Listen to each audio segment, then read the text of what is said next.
Africa is rich and not poor.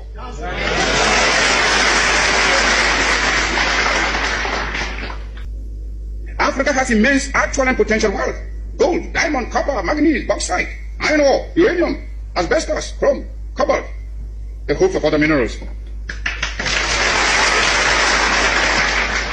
Our essential agricultural produce have all been drained away by colonialist imperialism. Africa is far from being poor. It is Africans who are poor, not Africa. And they are poor because of the uncounted profit that has been made out of the exploitation of their labor and their lands. If we are being baited to enter a European community, we must have something that community needs, and needs badly, when it pretends to offer a bonus by way of aid. When Greeks come bearing grapes, should we not look them well in the mouth?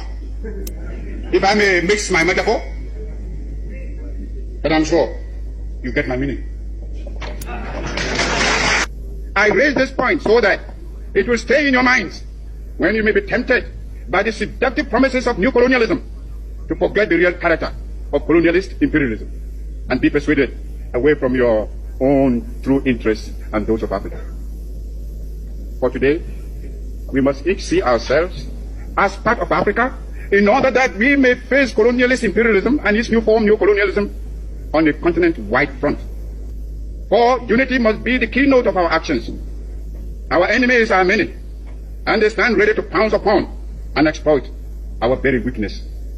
They tell us that this particular person or that particular country has greater or more favorable potentialities than the other. They do not tell us that we should unite, that we are all as good as we are able to make ourselves once we are free. Remember, always, that you have 4 stages to make. First, the attainment of freedom and independence. Secondly, the consolidation of that freedom and independence. Thirdly, the creation of unity and community between the free African states. Fourth, the economic and social reconstruction of Africa. This requires some plain speaking. And for the sake of Africa, let us speak plainly.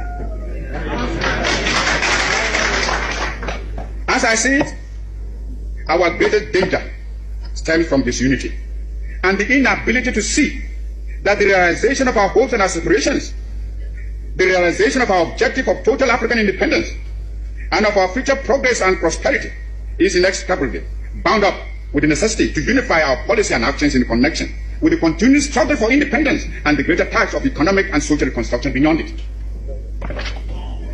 We must therefore face the issue of African unity now, for only unity will make the artificial boundaries and regional demarcations imposed by colonialism obsolete and superfluous. African unity will thus provide an effective remedy for border disputes and internation troubles. In a united Africa, there could be no frontier claims between Ethiopia and Somalia, or between Zanzibar and Kenya, Guinea or Liberia, or between Ghana, Togoland and the Ivory Coast.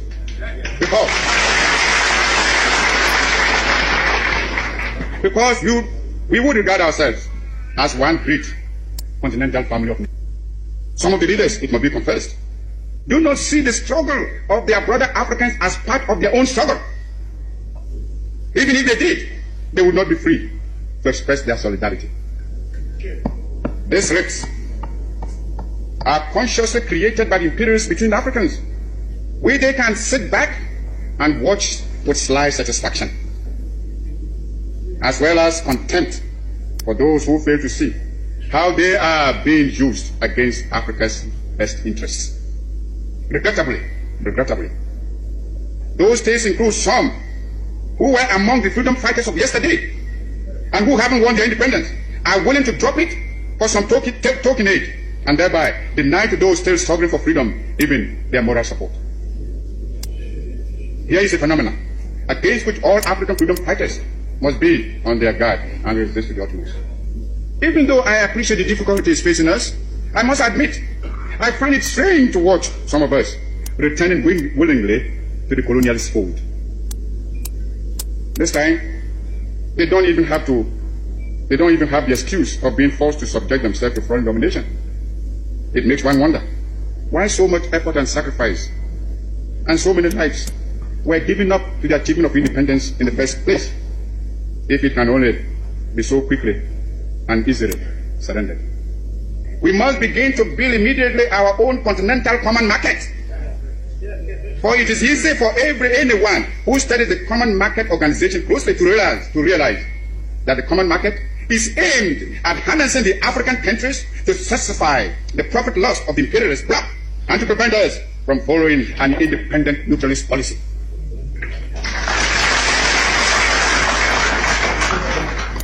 It is easy to see that the imperialists and the colonialists are determined to retain the African countries in the position of suppliers of cheap raw materials.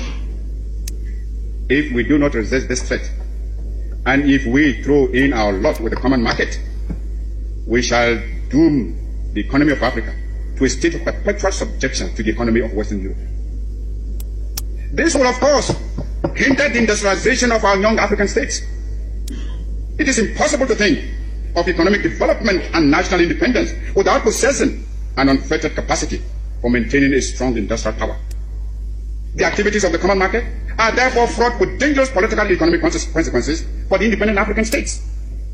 The organization constitutes an attempt to replace the old system of colonial exploitation by a new system of collective colonialism, which will be stronger and more dangerous than the old evils we are striving to liquidate from our continent. This is another reason why we should come together in a unified African economic plan, which, operating on a continental scale, can make a solid attack on the imperialist domination in Africa. We should, without delay, aim at the creation of a joint African military command. There is little wisdom in our present separate effort to build up and maintain defense forces, which in any case would be ineffective in a major world conflict. If we examine this problem realistically, we would ask, which single African state could protect itself against an imperialist aggressor? And how much more difficult this would be when some states are allowing the imperialists to maintain bases on their territories. I have already referred to the military forces which South Africa is raising and the danger it poses for the new African states and the struggle of those still in chains. Only our unity can provide us with anything like adequate protection. Those problems can best be met within a unified Africa, and it should be possible in the higher reaches of our endeavor to devise a constitutional structure which will secure the objectives I have outlined, and yet preserve the sovereignty of each of the countries joining the Union. Countries within the Union will naturally maintain their own constitutions, continue to use their own national emblems and national anthems and other symbols and paraphernalia of sovereignty. Regional associations and territorial groupings can only be other forms of balkanization unless they are conceived within the framework of a continental union. There are existing models which we can modify or adapt to our pattern. The United States of America, the Soviet Union, India and China have proved the efficacy of unions embracing large stretches of land and population. Long live African freedom fighters.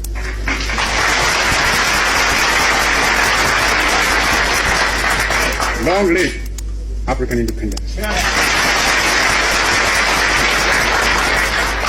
Long live your struggle. And long live African unity.